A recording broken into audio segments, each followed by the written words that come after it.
Buongiorno Taglio di Po, assessore Sacchetto. Oggi si è parlato finalmente della rotonda sulla strada statale Romea. Un progetto importante, già presentato da ANAS, un progetto da 4 milioni e mezzo di euro, come avete detto oggi.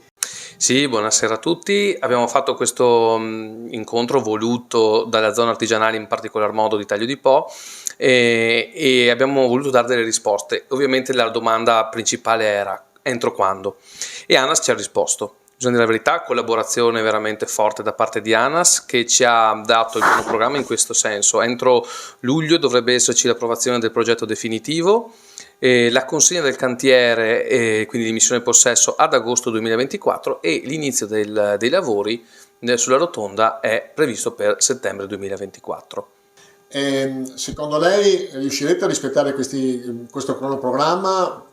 Qualcuno sottolineava il fatto che sono tanti lavori, ci sono degli espropri da fare, dei lavori da fare all'interno della zona industriale, quindi presumibilmente si diceva giugno 2025? Sì, dicevano giugno 2025, appunto. ANAS ha già gli accordi quadro per appaltare i lavori, quindi non ci dovrebbero essere intoppi particolari, neanche burocratici, che possano fermare in qualche modo l'inizio dei lavori e conseguentemente anche la prosecuzione degli stessi. Hanno stimato 300 giorni lavorativi. Giugno 2025 dovrebbe essere la fine di questi lavori.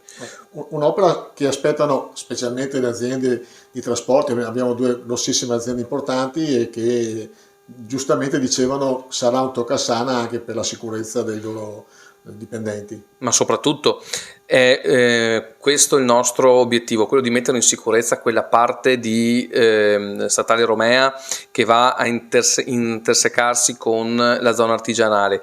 Sono tanti i mezzi pesanti che si mettono in Romea e tanti che dalla Romea si mettono nella zona artigianale. Parola d'ordine è sicurezza.